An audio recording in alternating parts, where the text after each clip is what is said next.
when ICF had published these markers on the website and informed everybody by email, pretty much, I guess, whoever is a member, we automatically assumed that it is okay for us to go into depth and to be able to do it. But then, thankfully, Magda just noticed maybe half an hour earlier that there was a clause out there which says you're not allowed to share it electronically, whatever, all that stuff. Probably just bureaucracies. I'm not quite sure what it is, but we just do not want to take any kind of, we don't want to get into any kind of trouble on the score in terms of confidentiality, not violate the ethics of coaching, as it were. However, we shall go around the ethics of coaching, which is based on learner interest and client centricity and unconditional positive regard, and all of you are our alumni. So as part of the training program today, the learner webinar, we would like to sort of take you through while you have the website page open on your desktops, laptops, wherever, and we will take as much time as is needed to be able to take you through.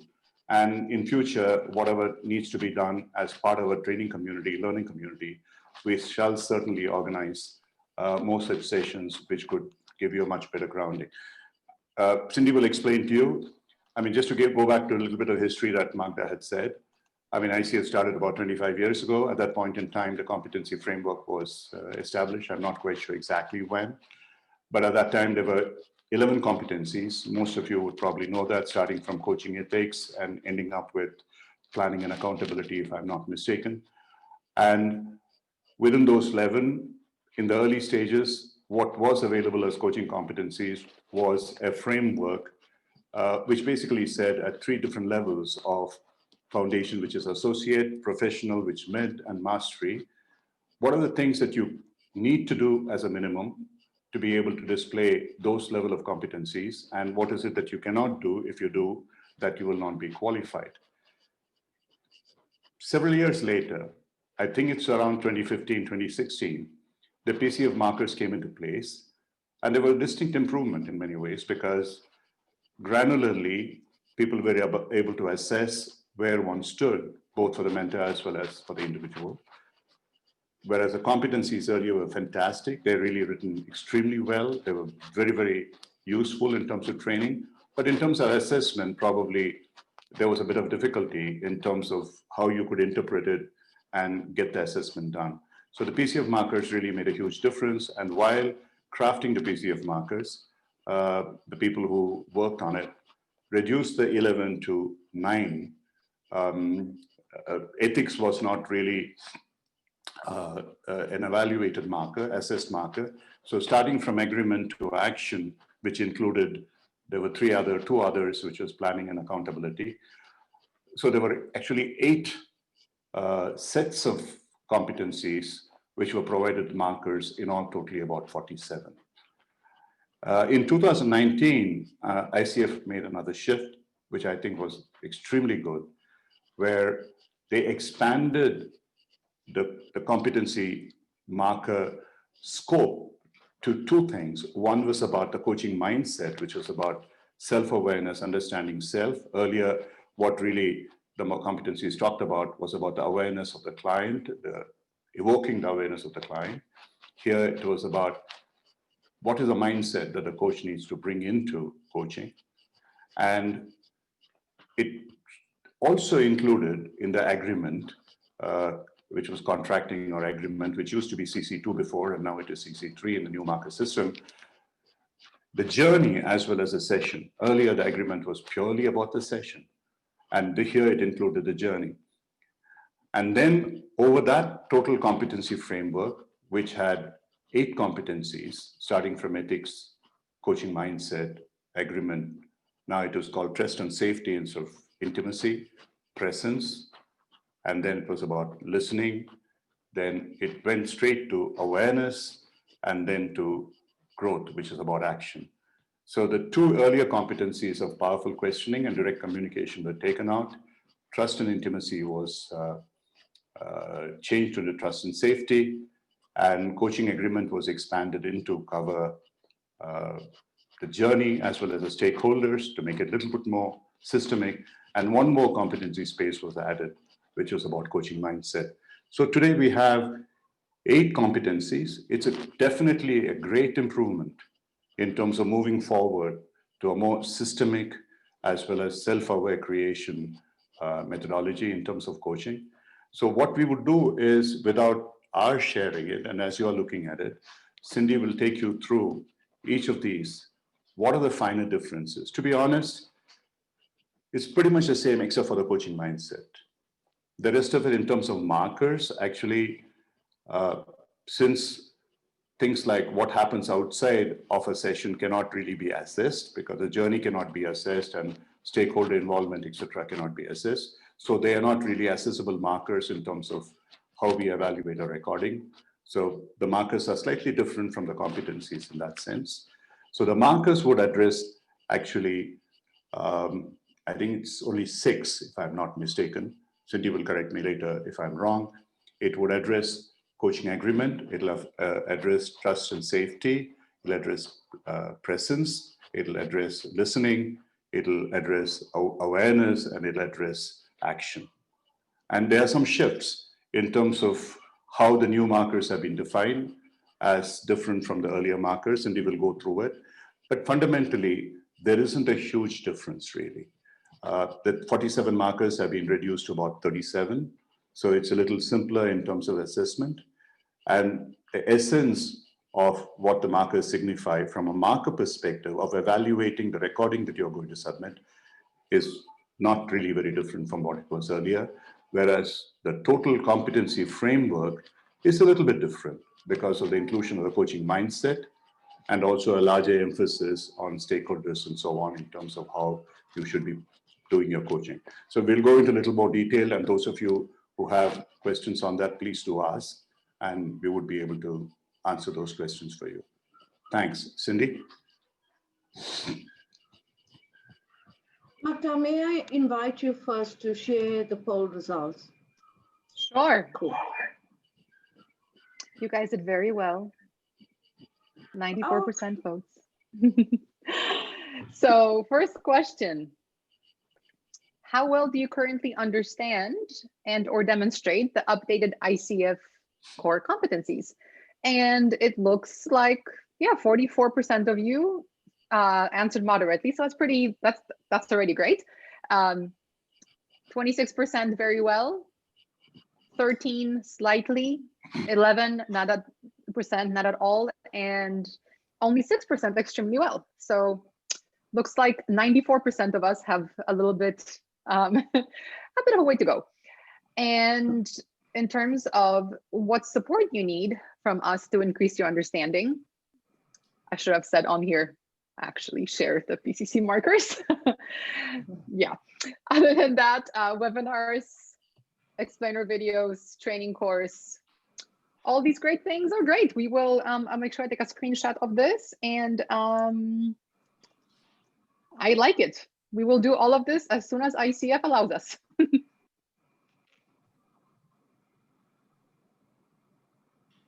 Cindy, should I leave this up? Yeah. Hi, everyone. And lovely to see so many of you on this webinar. I can see 163. Yay. Oh, there's 3 of us, so maybe 160. Yeah.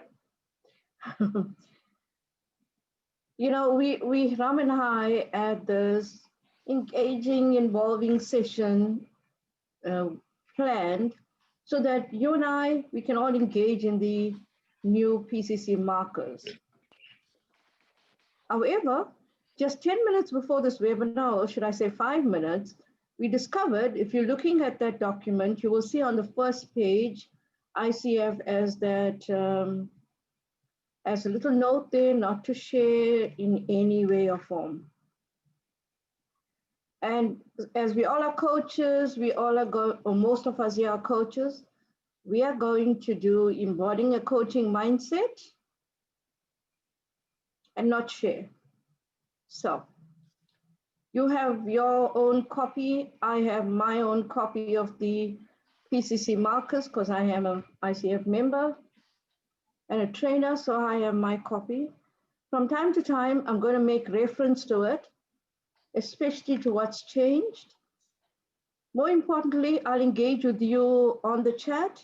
I mean, you can do some of your own reflections and sharing on the chat. So we create a learning space around the new PCC markers. Ram just gave a lovely explanation on the PCC markers. And for now, we're not going to pick up on anything around ethics. We'll start with Embodies a Coaching Mindset. Please feel free to share or to ask a question, raise a query, offer something, contribute on the chat box. We'll make this an interactive learning experience. So I'm going to look at my own notes. Unfortunately, we are not sharing notes. I would have liked to have shared it, but there'll be a point when we can. So for now, no sharing. So talking about embodies a coaching mindset, and we noticed that in this document, ICF as in the PCC marker document, ICF gave some indicators of how it will show up.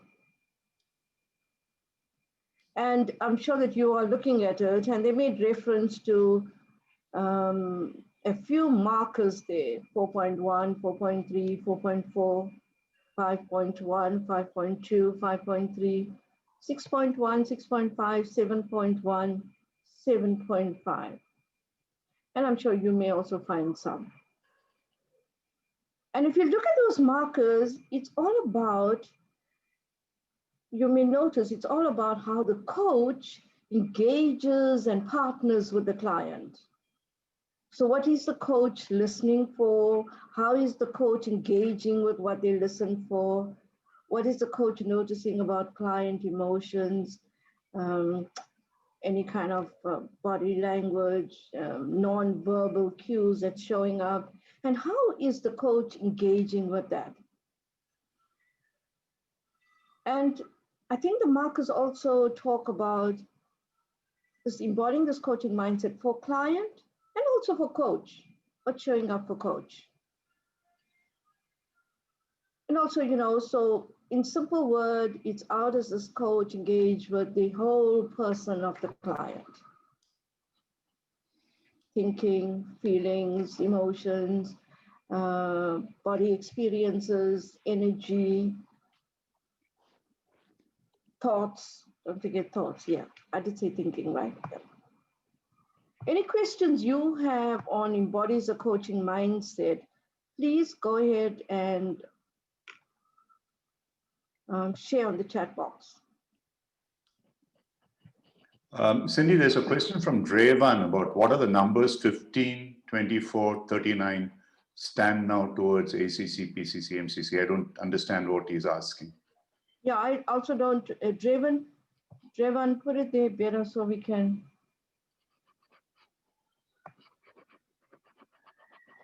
I can ask him to come and ask it live, yes? Or is that okay?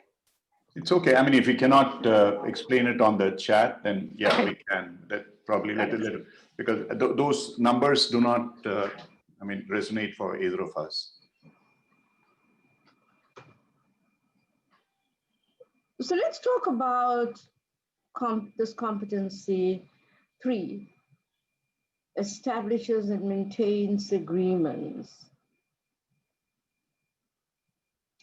And for many of you, this establishes and maintains agreement, which was competency 2, you know this, right? Most of you know this quite well.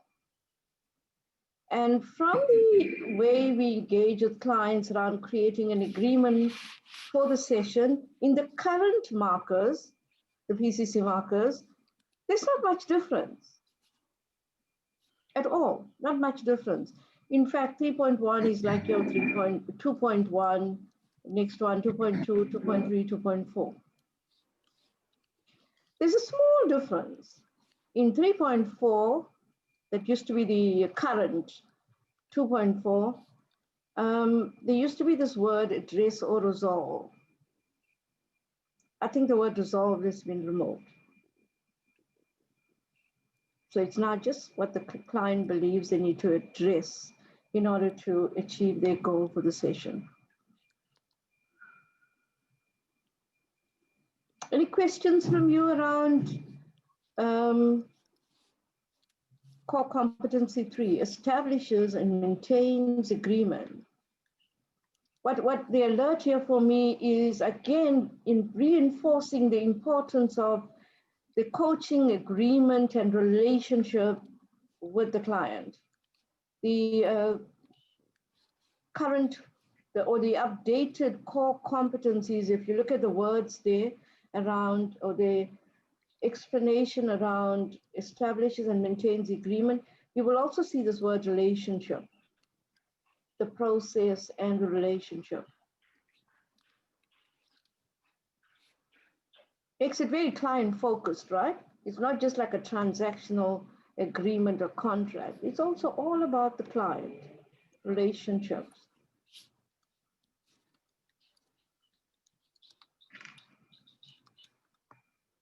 Ram, do you want to say anything about competency 3?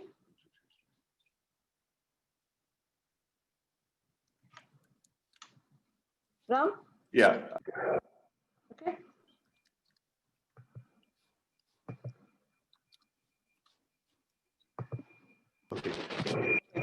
Okay. I'd like to go back, Cindy, a minute into the coaching mindset, because there have been some questions on the chat. The coaching mindset is not defined in the markers, as we told you earlier. What the markers say is that the coaching mindset is being displayed in some of the other markers from 3 to 8 in different ways. Those of you who really like to look at the coaching mindset, you may have to go to another link on ICF website, which is about the competencies, which were published, I think, in October 2019, much before the markers. And there are 8 of them.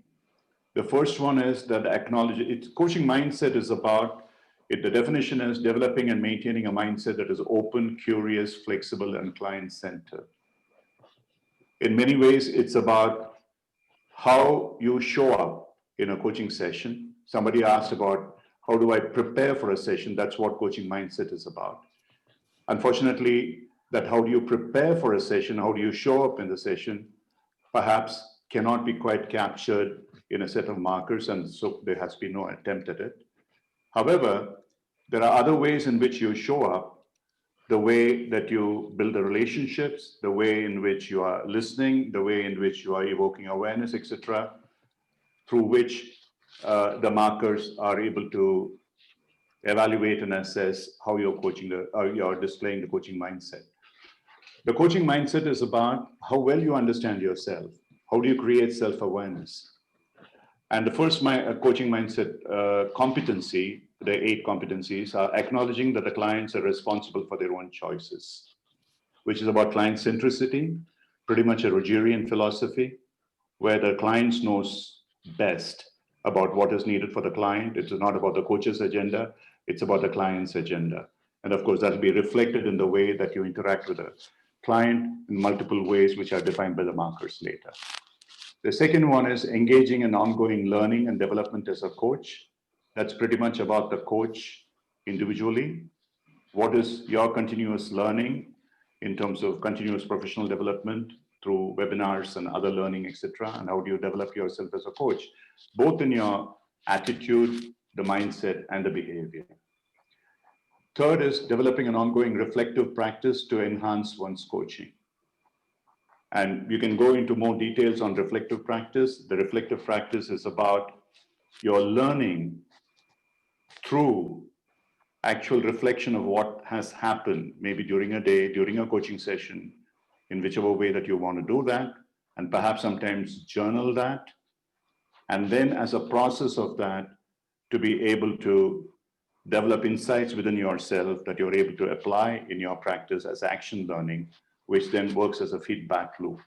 The reflective practice is something many of you who are going through our training today will be experiencing.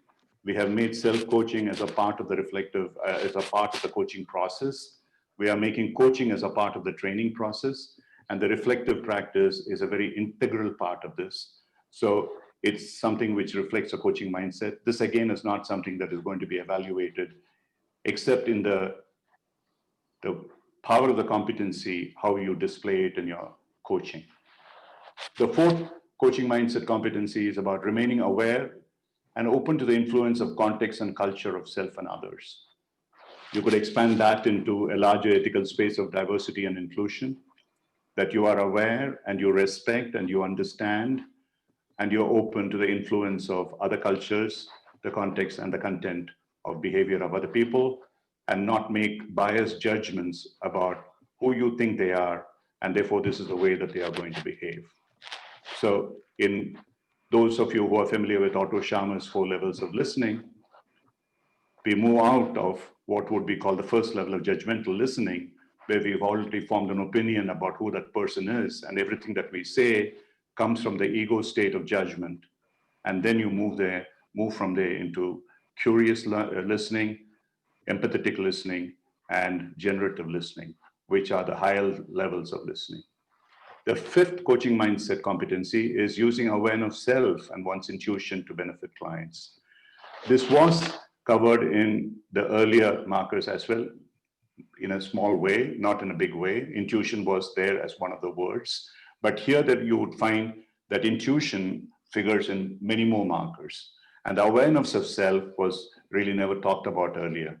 So here, through the various things that has been already said, in terms of the acceptance that the clients are responsible for their own action, like the Rogerian principles of client centricity, of empathy, unconditional positive regard and congruence, and reflective practice and so on, the self-awareness is created, much greater sort of space of being emotionally intelligent. The sixth coaching mindset is about developing and maintaining the ability to regulate one's emotions. This is extremely important. Again, it's about emotional intelligence. So you'll find in the coaching mindset, there are multiple aspects of emotional intelligence, self-awareness, and all these are built into it. And these are not going to be measurable in a coaching conversation in terms of the questions that you ask. But of course, if the greater the coaching mindset is in line with these competencies, the higher your level of mastery in coaching skills is. The seventh is about mentally and emotionally preparing for the session, which is about centering yourself, being emotionally stable and ready to be able to conduct the session with a full awareness that it's a client's session and it's not your session. And finally, which used to be part of ethics and which has been brought into the coaching mindset, the eighth coaching mindset is about seeking help from outside sources when necessary. And actually, this is something extremely important, which differentiates coaching from other interventions such as therapy and so on. So if we find that we are not in a position to be able to help the client because those situations are outside the purview, the boundaries of coaching, we should be ready to be able to do that. So I just wanted to say this because since those are not in the markers and we are really only covering the markers, we need to go back into the competency framework to be able to understand the coaching mindset and bring the entire coaching mindset into all the conversations that we have, which then operate from the competencies and the markers from 3 to 8. Over to you, Cindy. Thanks, Ram.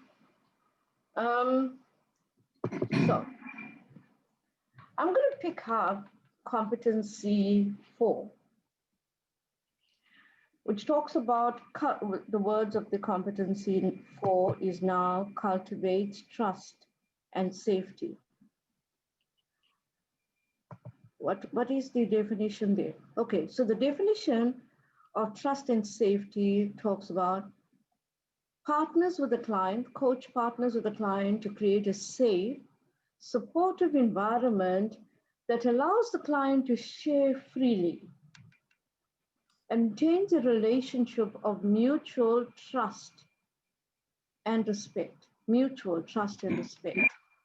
Now, on the PCC markers that you are looking at, you will notice 4 markers there. And there seems to be a significant amount of changes in trust and safety. Now, the changes is not totally new. Some pieces are new, and we'll talk about them in a minute. And some pieces seem to be pulled in from other markers and competencies. Let's talk a little bit about one, because I think one has got some changed pieces in it.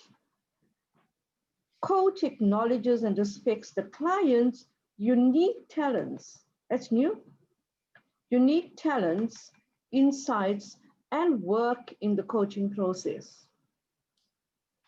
So, what does it mean for you? If you're acknowledging your client's unique talents, insights, and work, what does that mean for you? Type into the chat box. What does that mean for you? Or how do you think that will show up in coaching? Or perhaps many of you are already demonstrating it, so talk about that. To our learners on this call, how do you think that will show up in coaching?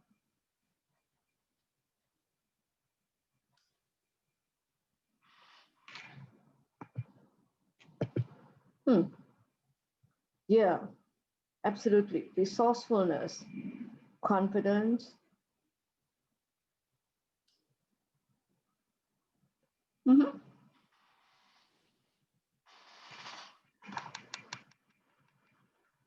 Yeah, Kamal, absolutely. And if coach notices that everyone has their own way of speaking, then coach acknowledges it. Yeah. Mary talks about acknowledging and valuing the uniqueness and resourcefulness without bias. Absolutely. Yeah, accepting the whole of the client. Yes.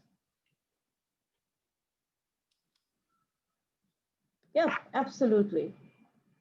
Acknowledging confidence in the client's capabilities. You know, sometimes our client says, I really can't do that, or I'm not sure about that, or I've never done that. Acknowledging also that our clients do have abilities, capabilities, talents. Absolutely. Absolutely. Wonderful. Good points coming up on the chat box.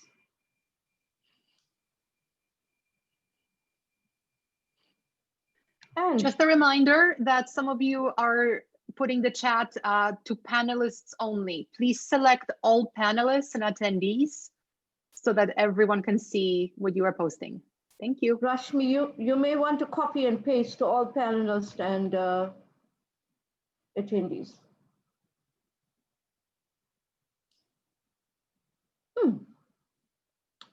So the next marker there talks about coach shows empathy, support, or concern.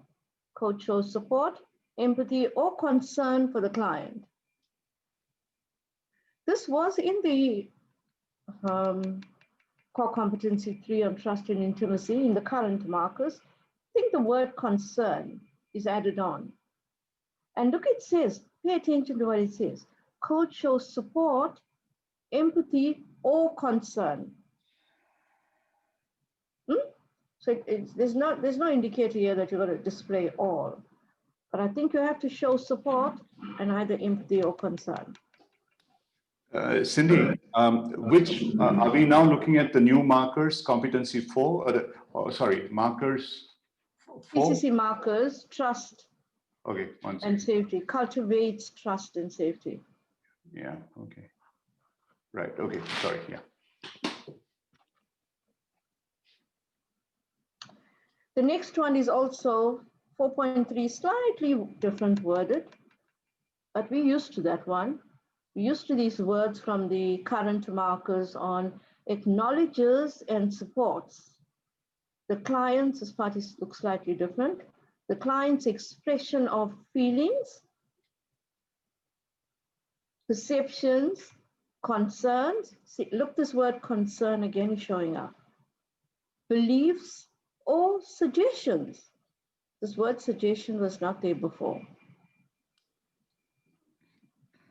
Cindy, we are addressing the competencies, right? You're not addressing the markers. Am I correct? We're talking about the markers. Just a second, am I making a mistake? Because the ones that you are now reading out, They're actually, can Ujjwal or somebody correct that? Because, one second. This is the PCC markers that the coaches were sent. The revised September 2020. I'm just asking questions around it. Yeah, the cultivates trust and safety. In the competencies, there are 6 competencies, whereas but on the markers, there are only 4. There are 4. Yeah, okay. Okay. Maybe it's Ram, if you got 2 screens in front of you, open both. Yeah, I have 2, okay. Ram, I put the link again in the chat. No, I have the links. It's okay. I'll get them in a minute, yeah. Okay. Yeah, well, which is also checked. She says the markers are only 4. Yeah, correct. Let's talk about 4.3 a bit. How does it show up for you? Acknowledges and supports the client's expression of feelings, perceptions, concerns, beliefs, or suggestions. Yeah, that's a good question, Vinita. How do you show concern? Come, coaches, I know there's a lot of you on the call that's quite good at this. Share your experiences on the chat box.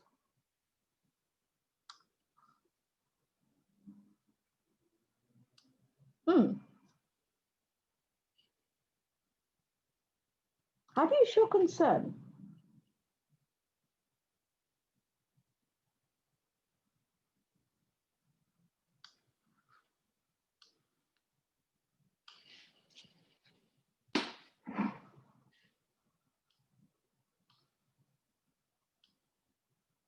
Absolutely. How you care, potential impacts, acknowledging feelings. Yeah, through observation, right? You notice something and you pick up on it and you either acknowledge it or you show some support for the client.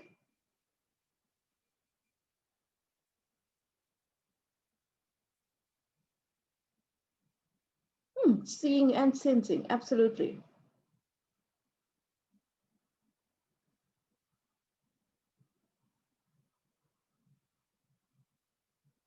Allowing the client to feel whatever it is that's showing up for them.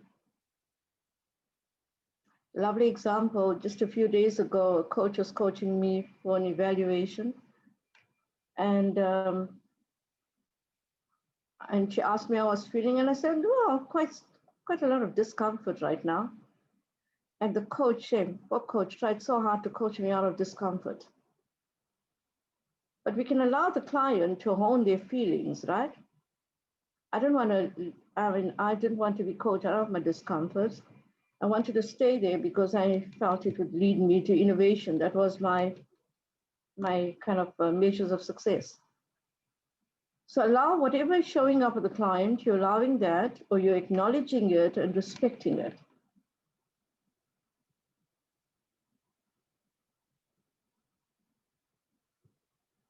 I think we got one more marker there, right? That we didn't talk about. Yeah, 4.4. Now 4.4, you are used to this. It is in our current marker. It's in our current markers. The coach partners with the client by inviting the client to respond in any way to the coach's contributions and accepts the client's response. We're used to that, right? That one we know.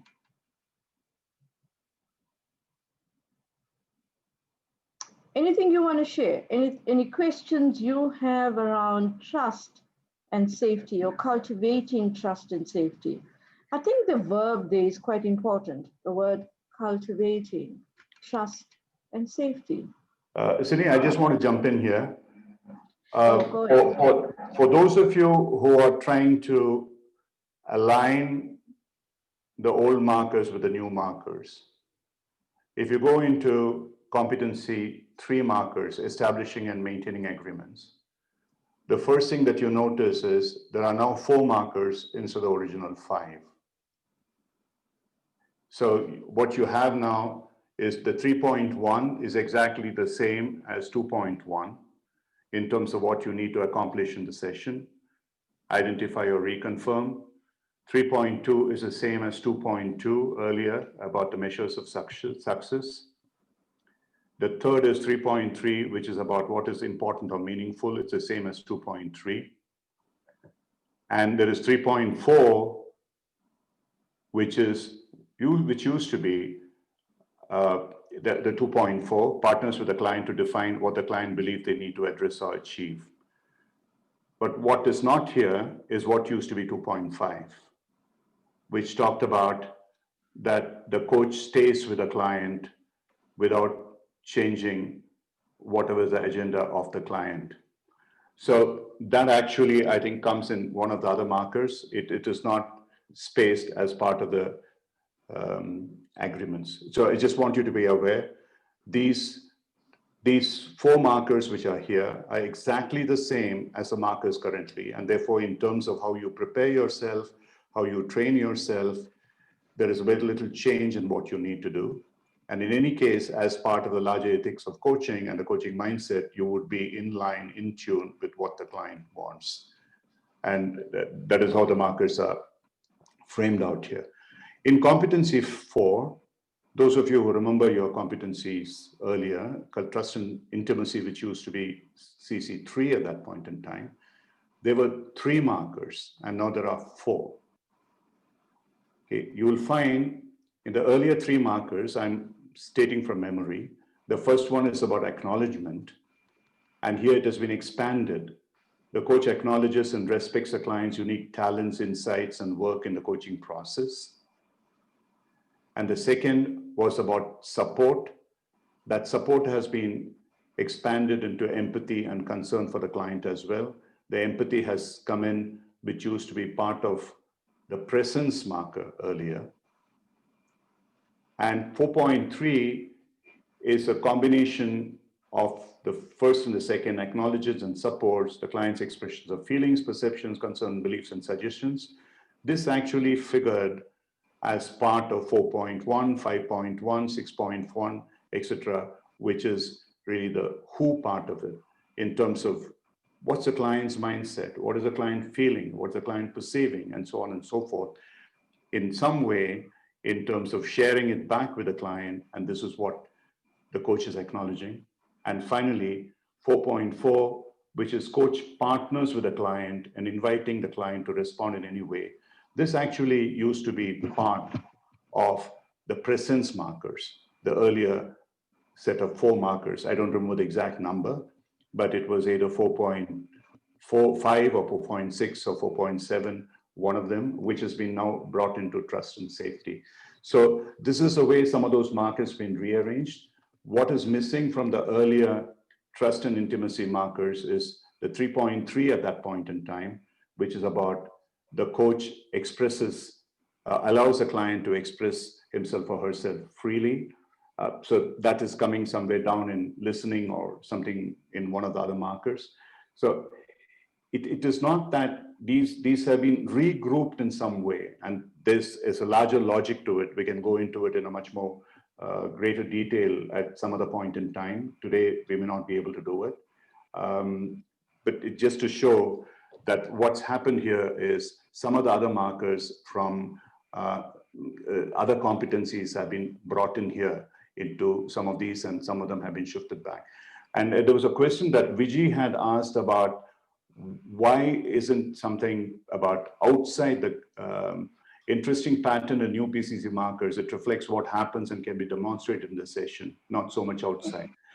The point is that in a coaching conversation, in a recording and a transcript, what can be measured is only what happens in the session. But perhaps to some extent, there could have been a more systemic approach in terms of saying that there should be some element of involving other stakeholders in the conversation.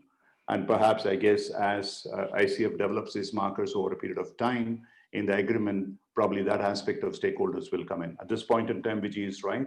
It's not being reflected at this time. Okay. Yes, Cindy, that's all I had. Okay. So Ram, we can go on to 5? Yeah, please. Okay. So coaches, let's talk about Competency 5, maintains presence. Now, you would notice that 5.1 is in the current PCC markers, right? The coach acts in response to the whole person of the client. That is there, so there's no change to that. The coach acts in response to the whole person of the client. And 5.2, the coach acts in response to what the client wants to accomplish throughout the session. So the first one is the who, and 5.2 is all about the what the client wants to accomplish throughout the session. And these are indicators of maintaining presence, right? 5.3,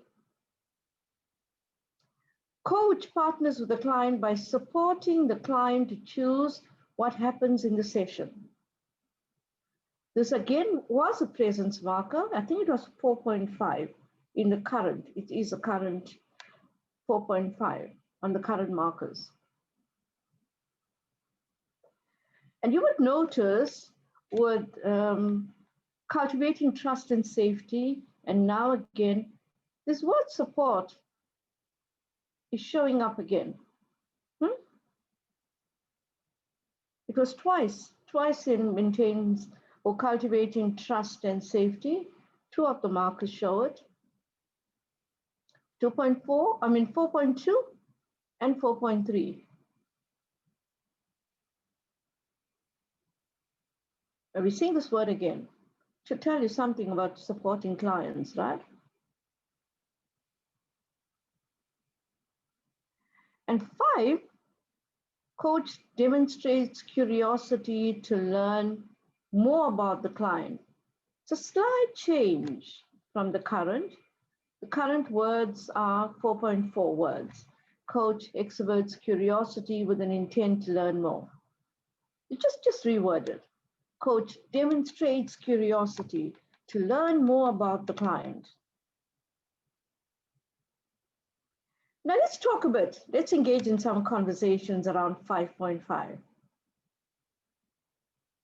The coach allows for silence, pause, or reflection. We didn't meet this word pause in the current markers, so this is a new word. So type into the chat box, and Ram, please go ahead and add anything you want to. Yeah, thanks, Cindy. I mean, Vijay, the what and the who was not only in the awareness earlier, it was also in powerful questions, to be honest. Absolutely. And the who was there in any of the 5.1, 6 point, and so on. So this is not what you're saying is not strictly correct. The other is, we are not here to justify what should be in or what should not be in. What Cindy and I are trying to do really is to compare what's different from the old markers so you're not confused. And so it doesn't look as if some new strange animal has been thrown at you. It's not so. It is just that this, what was there earlier has been regrouped in some way. So the confusion is in terms of what may have been earlier in trust and intimacy. Probably something has been removed from presence, it has been included here, and so on. There's been a little bit of grouping. That's what really has happened. So that's essentially what we are focusing on. We're not trying to I know some of you are making points. Why is this not included? Why is that not included? Yes, we can share something about it because I've been part of some volunteer groups and so on, but probably not at this point in time. But eventually, probably something will happen. But please bear with us. So what we are trying to do is here to explain to you the new markers in relationship to the old markers, and just so that you are more familiar as to how to apply the new markers. I think that is what is going to best serve you, not getting into an analysis of why these markers are here, why some other marker is not there, and how it has been. And many of the wordings, and some of you are interpreting far too much into it, the wordings were pretty much the same. There is not much difference in terms of the wording. So if you're familiar with the older markers, you will find they are pretty much the same. So coming back to maintaining presence, many of you know that earlier presence was 8 markers, and those 8 markers were actually split into 2 halves. One was about specifically the way that the coach is behaving in a way, with curiosity, empathy, energy, etc., approaching the who of the client. And the last 4, 5 to 8 were more about how the coach behaves with the client in terms of sharing and so on. So pretty much 5.1, 5.2, 5.3, 5.4, they were there in the earlier CC4, which was presence. 5.5 as actually pulled in from listening, which coach allows for silence, pause, and reflection, I think was the last marker in listening, which has been pulled into this. So again, there is very little difference in terms of the totality of the markers, in terms of how you need to display your skills, in terms of how you need to question people. And that's really what we are very focused about today. We don't want you to get the feeling that something strange has been let loose out here. It is just that the grouping is different. So long as you practice the way that you've been doing with a little bit more understanding of how they are grouped together, you would all be fine. Okay, thank you.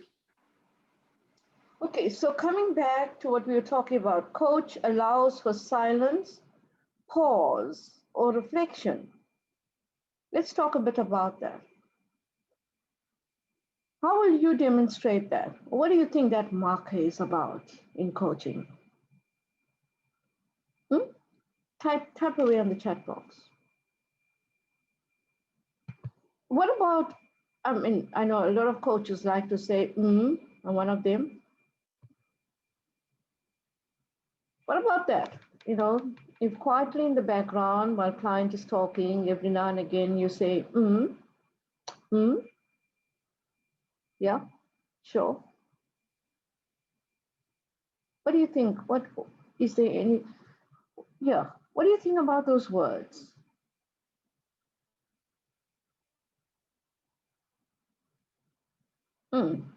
Absolutely. It is about giving client time to think, reflect, process, yeah. So that's a good point. In fact, it will not be obvious to many of you. But in the new marker system, the way it is going to be interpreted is that someone who's constantly making this noise in between is likely to be counter-evidenced for being interruptive. Please be very careful. So it's not just a silence, but what you hear, what is meant by silence is total silence. That you are not using filler words, right, okay, and all that, or sort of you think that you are encouraging the client, but the interpretation as far as necessary is going to be in future based on the guidelines is going to be that these are considered to be interruptions. So those of you who have a habit of doing these kind of things, please be extremely careful. Stop doing them. That's all we can advise at this point in time. Yeah. And if you have a habit of doing that and you think it's landing well with the client, then listen to yourself, coach, and ask yourself if what you are doing with those fuller words like okays, and doing it quite often, ask yourself if it is indeed interfering with the client's processing and the client's thinking. And if it is interfering, then, catch yourself and change some things about what you are doing. But the question to ask yourself, is it an interference? Cindy, there's a question here from Vinita. How else do I acknowledge or show concern? Just check. Yeah, we went through that and people put in a lot of comments. Yeah, no, she's asking that again. Okay. The whole point is, yeah, when you say acknowledge, how would you feel acknowledged when somebody is listening to you? Just think for yourself. When that person repeats something of what you have said, and that makes you feel that you're being heard. So it's not by saying, or right, or okay, but actually vocalizing that what you have heard. And that is what today we call as LASI. When you are listening, and part of what you're listening, which is important, you verbalize that what you have heard, which is acknowledging, and sensing on sharing, which is about how exactly does it make you feel as a coach, which is perfectly allowed, and finally inquiring. In addition, of course, it could be nonverbal cues. Those are important, but most nonverbal cues are not going to be pretty much evidence in terms of an audio and a transcript. So however much you may be tremendously be expressive, or even if the client is showing it, unless you actually notice it and observe it or inquire about it, it is not going to be evidenced by the assessor as the coach having done those things. So please be very careful. When you are saying here, eye contact with the intention of curiosity and all that kind of stuff is perhaps, it may be okay when you are sitting in front of somebody when you're in a video conversation, but it is not going to be acknowledged or evidenced in audio kind of stuff. And also, more and more, please be aware that conversations are shifting to telephonic conversations. It's not everybody who's got the video up there sort of available at all the time. So in such conversations, you need to be extremely sensitive to voice tones. You need to be extremely sensitive in terms of how you are feeding it back into the client. So in those cases, it's very, very important. And for pausing, we have a very, very simple suggestion for all of you. When the client stops speaking, count 5. 1, 2, 3, 4, 5 before you open your mouth. That's a very, very simple way of ensuring that you pause, and there's nothing wrong in it. And that gives time for you to think a little bit. That gives time for the client, in case the client has not fully expressed himself or herself, the client to be able to something. Okay, so these are simple techniques that might be of help to you. And stop saying stop saying right, okay, well done. All these have no meaning whatsoever in a coaching conversation. It might seem wonderful to you. Like Cindy has always made this a practice in MCC level to say, don't ever thank the client. No, wait, let me re-say that. Thank you for sharing. It doesn't have any meaning whatsoever. Yeah. Don't thank your client for sharing with you, because they're supposed to share with you. There's many other things you can thank your client for. But thanking the client for sharing, especially when they shared something deeper, think about that for a minute. You're supposed to thank your client for sharing. When you go to other professions and somebody shares, ask yourself, are they saying thank you for, is the doctor saying thank you for coming and visiting me?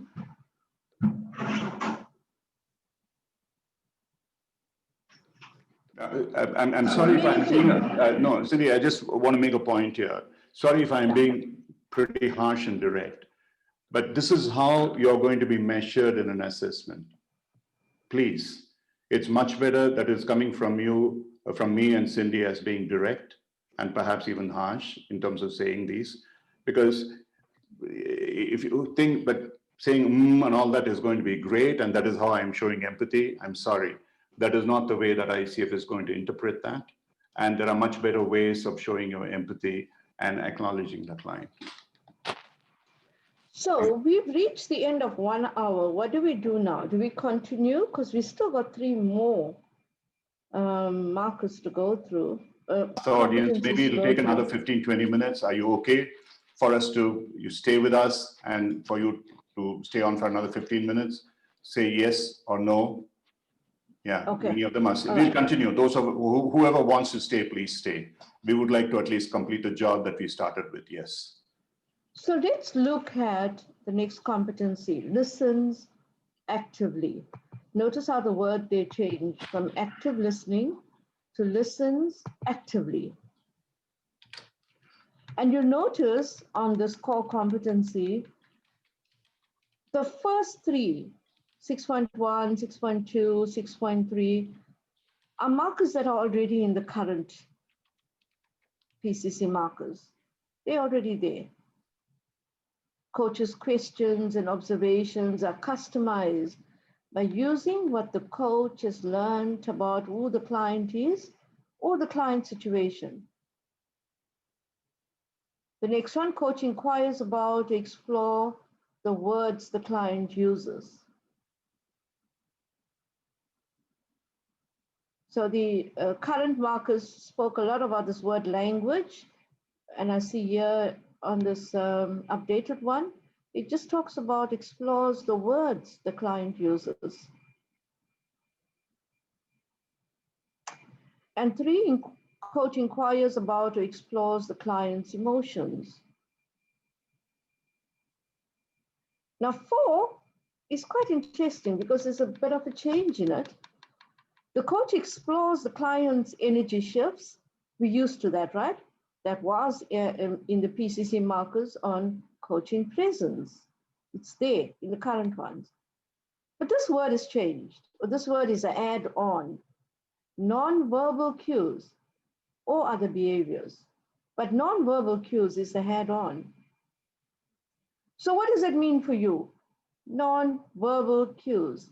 As a coach, how will you explore the non-verbal? Or first, what is non-verbal for you? And how would you explore it?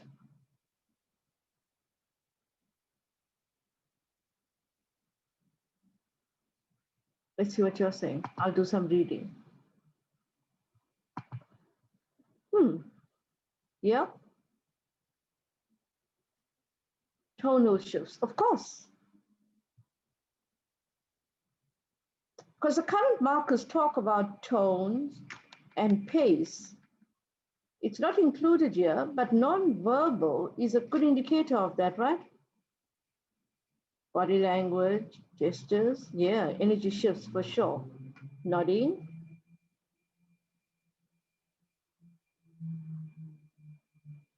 Absolutely. You know, sometimes you notice a distinct change, maybe even in pace. Like at the beginning of the session, client may just go fast, tell you that whole story quite fast. And somewhere in the session, client becomes more reflective and quieter. And you can pick that up and check it in with client, you know. What's happening? As you know, earlier on, I've noticed you're talking quite fast. Now it seems that you become quite reflective.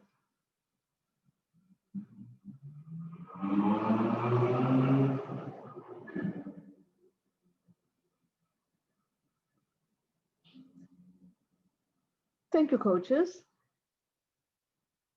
The next one talks about 6.5. Coach inquires about or explores how the client currently perceives themselves or their world. That is in the current markers. So that's not new to us, right? We have been working with that marker. And 6 is coach allows the client to complete speaking without interrupting unless there's a stated coaching purpose to do so. Again, that marker is in our current PCC markers.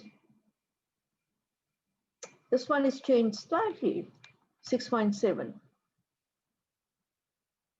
Coach succinctly reflects,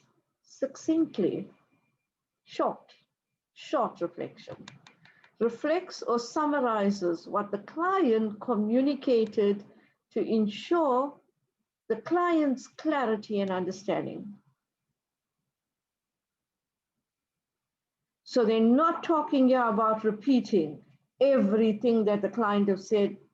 You know, the coaches put stress on themselves to repeat it all to the client. Succinctly.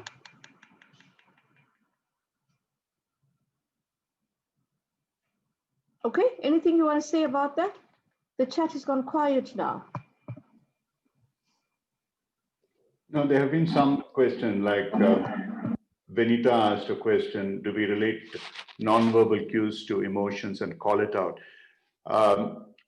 The thing we should avoid doing is, not only is it interpreting, it's also being judgmental, because you do not know, even when a client uses a verbal cue, whether it's exactly what you think it means.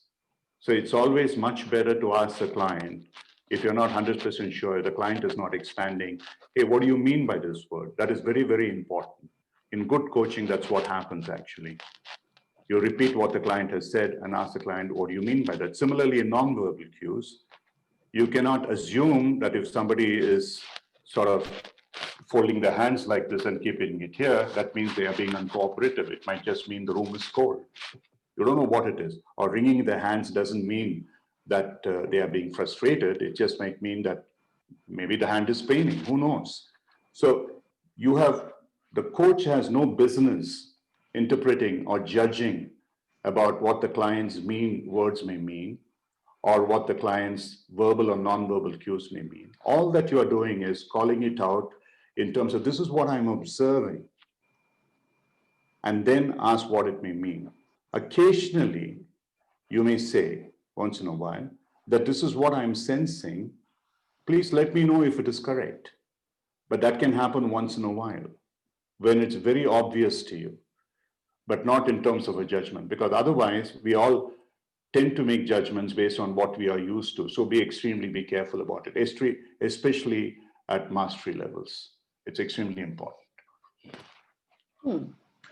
Thanks, Ram. Let's look at Competency 7 with this lovely word, very thought-provoking word, evokes awareness.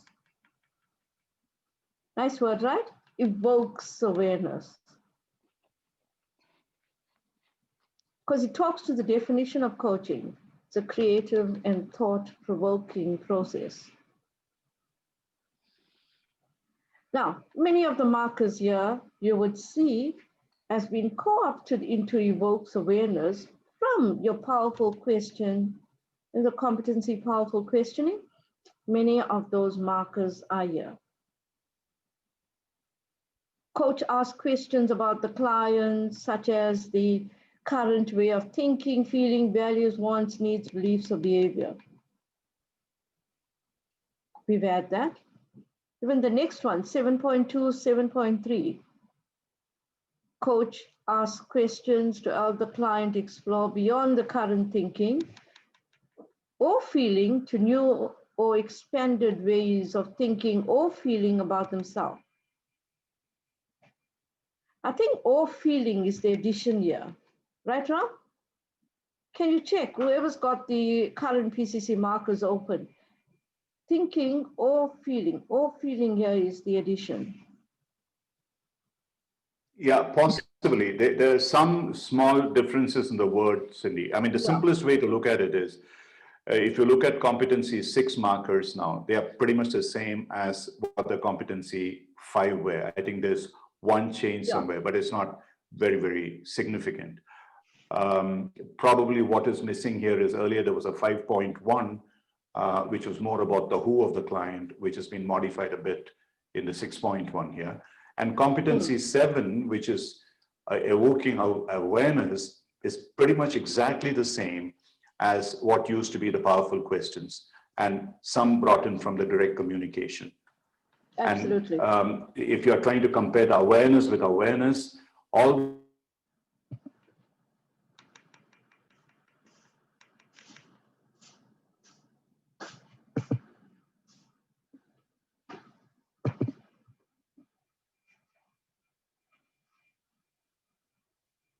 Ram, did you stop? Yeah, sorry.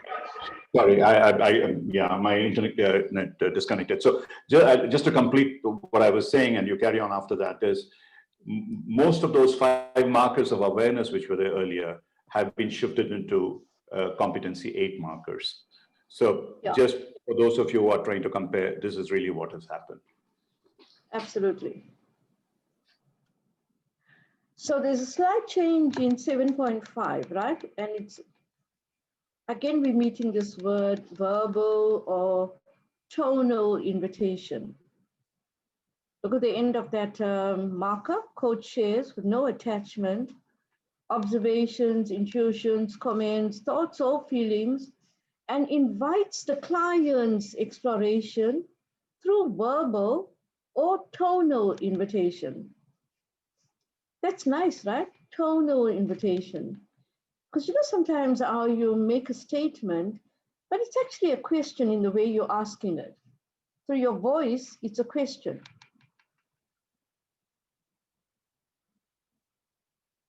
The tone, you use the tone of your voice to put forward an invitation or to offer an invitation.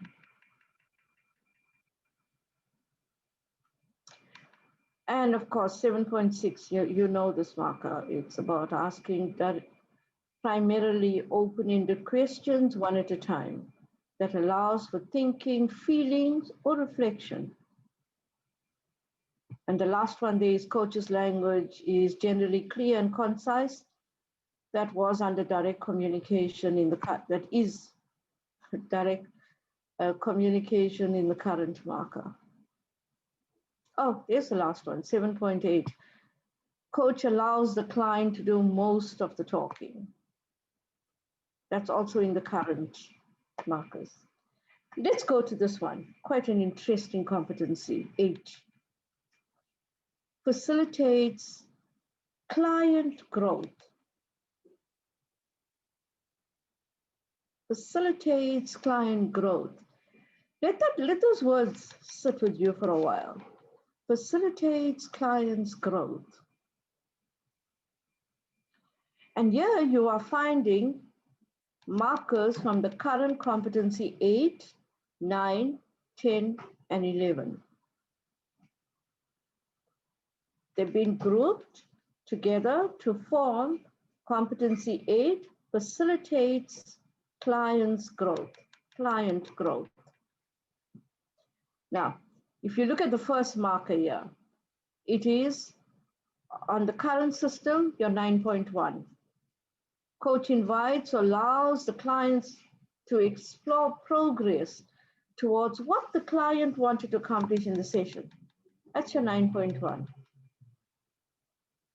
And look at the second one, quite interesting. Second marker, third, and the fourth marker is coming out of the current creating awareness. Coach invites the client to stay to explore the client's learning in the session about themselves, the who. That's currently 8.2. And link this learning now to client growth, facilitates client's growth.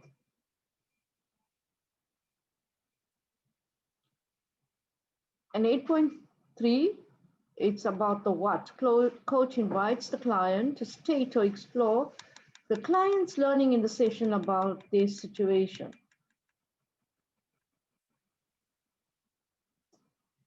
Eight 8.4, coach invites the client to consider how they would use this new learning from this coaching session, how they would use the new learning from the session. Again, you can see it's facilitating client growth. Let's pause a bit on this one. 8.5. Coach partners with the client to design post-session thinking, reflection, or action. Look, you're helping the client, you're partnering with the client to design, this word design, post-session thinking, reflection, or action.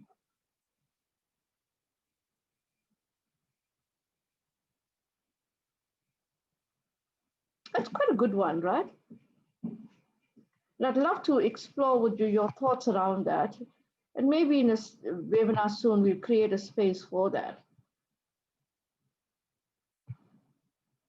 Yeah, absolutely. We are now going beyond the actual session and doing a lot of reflective work, or we're acknowledging the client's thinking and reflection, not just the action, beyond the session. 8.6 talks about the coach partners with the client to consider how to move forward, including resources, support, or potential barriers. The next marker there is in our current markers. Coach partners with the client to design the best methods of accountability for themselves. The best methods of accountability for themselves. That's your 9.4 in your current markers. Let's take our time on this one. 8.8, coach celebrates the client's progress and learning. This word celebrates is not in the current markers. Coach celebrates the client's progress and learning. So let's do some work on this one, or let's share ideas on this. How does this show up in coaching? How do you celebrate your client's progress and learning? And to our new coaches on the call, how do you think this would show up?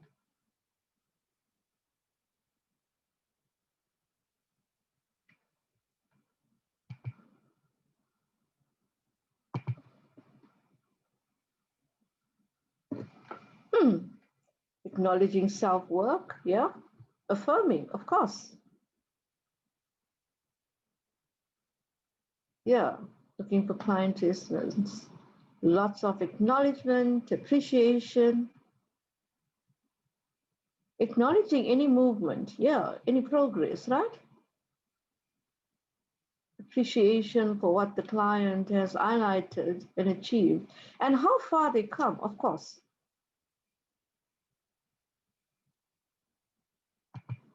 Gratitude, yeah.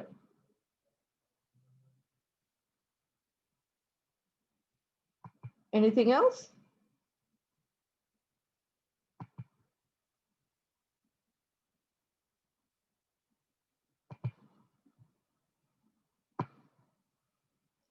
So, absolutely right. Your contributions are all spot on, and maybe more too.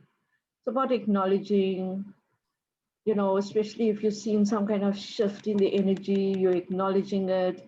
Like, you seem to be a bit lighter now since we started the session, or you seem to be more calmer now since you started. Some kind of acknowledging the client's space, the client's work in the session. If the client did any kind of learning or insights or new discoveries, acknowledging that. So you're celebrating little pieces, and exactly what some of you have said, also within the bigger picture of how the client has progressed.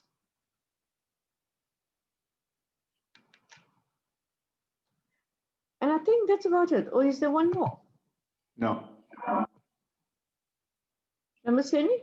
Oh, yes, there's one more. 8.9. I was wondering where's this one? Yeah, 8.9. Coach partners with the client on how they want to complete the session. It's just an addition of some words there. Coach partners with the client on how they want to complete the session. So it's not only coach completing and saying, bye, I'll see you next week. Coach is also partnering with the client on how the client wants to complete the session.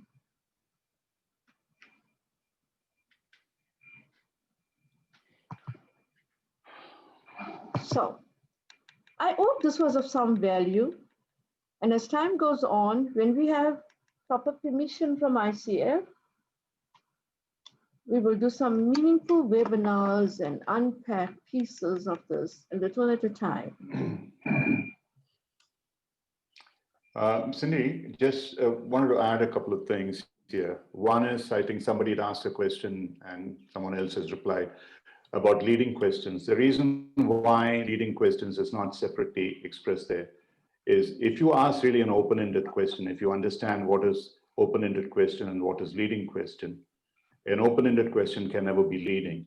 So the trainers will need to explain to you that that's what an open-ended question means. A leading question is one which doesn't have an answer. Otherwise, there are people who interpret any question as leading. Any question is supposed to lead to an answer. But a question which has the answer built into it and you're really looking for confirmation from the client is what is a leading question. And that'll never happen with an open-ended question. An open-ended question will also never be in an either-or format. An either-or format is inherently a closed question. So these are some of the finer points of how you need to interpret this. But essentially, what we would like to leave with you is this. Earlier, there were 8 markers. And now there are 6 marker groups. And pretty much almost all the markers which are here now are taken from the old markers, 47 markers. The 37 markers out here, maybe there are some slight differences in terms of words. Some have been obviously been left out because they have reduced by 10. And also the entire competency 7 here as markers is what used to be powerful questioning in the old markers. The powerful questions and direct communication have been removed. And if you notice 8.1, 8.2, 8.3, and 8.3, these are the 3 awareness markers. Earlier there used to be 5. A couple of them have been left out. There is one about potential which has been left out, and there's one about outcome which has been left out. And then from 8.4 to 8.9, you have pretty much all the 6 markers which used to be there earlier with action oriented ones, which are CC9, which included the earlier 10 and 11. So once again, from purely a practitioner point of view, those who are preparing, there is absolutely no reason why you need to change anything at all in the way that you are learning, in the way that you are practicing. If you're able to incorporate everything that you have learned so far, and you are practicing according to the old markers, you will still hit every one of these markers. So a couple of things we would like to leave with you as a totality in terms of training is pay specific attention to CC2. That is a foundation. Very often people think that you just ask a question, what is it that you want to achieve in the session, or what's in your mind, or whatever it is, and hope that, yeah, any answer there is okay, and you start exploring. It just doesn't work, period. You might be able to get past PCC in some way because of mathematical formulation, but in mastery level, you will miserably fail. CC2 has to be explored in depth.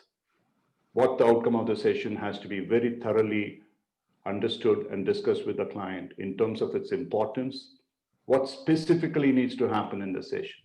If somebody says, I want to lose weight, start asking exploration about the losing of weight is pretty much non-coach-like, because the person is not going to lose weight in that session, or the person is not going to get a promotion in that session. The person is not going to form a relationship in that session.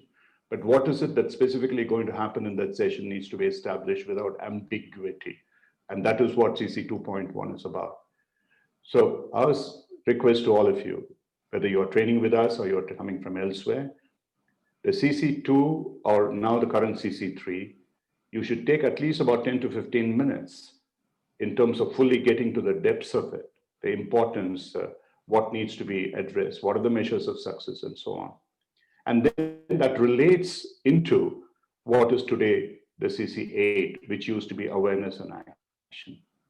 So you need to go back to that agreement and start questioning the client. But what are your insights now? In terms of the outcome that you decide, where are you now and what's happening in your mind? What's happening to the situation? Where are you with respect to the outcome? And very specific questions about what is the specific actions you're going to take, what is going to stand in your way, and what support system do you need? How are you going to make yourself accountable for it? And as it says here, appreciate and celebrate what the client has achieved. Maybe asking the client, how do you view this? I see that you've done a great job because of this, not just saying, oh, wow, wonderful, excellent, but very specific in terms of what you have noticed, and then partnering with the client to close. Partnering the client to close doesn't mean that, okay, I'm closing the recording now. Believe you me, that's not going to count for closing the session. If you go through the competencies, it says closing the session, honoring the session, respecting the client. So you need to lead up to it. Okay, what can we do in the next session? Is there something that you want to carry over? Now that we have reached pretty much the end of what we said, how are we going to close? So a good way of starting your conversation right in the beginning. Don't bother about stating we are going by the ICF confidentiality ethics. It's totally unnecessary. It's not expected by any assessor that you need to do it today. However, what you need is to start setting the tone. How are you? What's happening with you? What's a good thing that has happened with you, perhaps? How much time do we have between us? So how much time would you like to have? And then lead up to what is it the client wants to discuss in the session. And no client ever is going to tell you what exactly is going to happen at the end of the session. The moment you ask the client what's on your mind, what is it that you want to discuss, the client is going to offload on you. One of our coaches so brilliantly, the brown water starts flowing. Allow the brown water to flow. Listen to it, observe it, acknowledge it, sense it, share it, and gently start inquiring into that. What needs to happen now for you to feel better? And that would be the session outcome. And move from there into the measures of success and so on.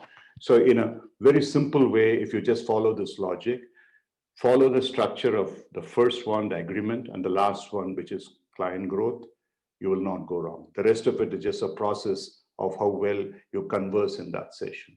And that will take you into mastery right from beginning, stage one. Thanks. Yeah. Yeah, Cindy. Absolutely. So Magda, I'll just end up complete and then you hand over to you. So Sylvie, you were asking about MCC and I noticed one or two. There's still the MCC minimum standard requirement on the ICF website. So you can pull up that document and you can also look at that MCC table, the core competency table, which gives very clear indicators of a coach will not pass if. So pull out the table and have a look at the minimum standard requirements for MCCs from the ICF website. And coaches, you know, when we get permission from ICF, again, I will say this, we'll get into deeper conversations. For now, I'm very pleased that we partnered for this 1.5 hours. And hopefully we'll stay in touch. And thank you for all of you that remain behind. And for all of you that attended. Magda, would you like to close? Yeah, thank you so much. So in the beginning, you have told us in the poll, 94% of you, there's still some stranglers. You told us in the poll what kind of resources would be good and helpful for you. So if there's anything specific on what we talked about today, or just in general, frankly, please email me. You all have my email, I think by this point, magda@coachara.com. We generate a lot of content. We want it to be useful content that you want to participate in and that you will share with others who will also find it useful. So please email me and give me your topics and ideas. We have a rich webinar schedule. We have a blog, we've got a podcast, we have an online learning platform. If you actually go to our podcast today, there's a really great podcast from Leon Vanderpool based on our Awake, Aware, Arise session. And Leon is doing a 30-hour masterclass in a couple of weeks, which you can join and you can use that towards your renewal or towards your first credential with either ICF or EMCC. So, you know, there's lots of things that we're doing and we want to continue doing them, but we want to do it to support your goals as coaches, as people, etc. So please email me and share your ideas and requests. And we will be emailing you hopefully very soon once ICF gives us the go ahead to share this. So thanks very much, you guys. See you next week. Okay, bye. Take care. Thanks a lot. Bye. Bye-bye.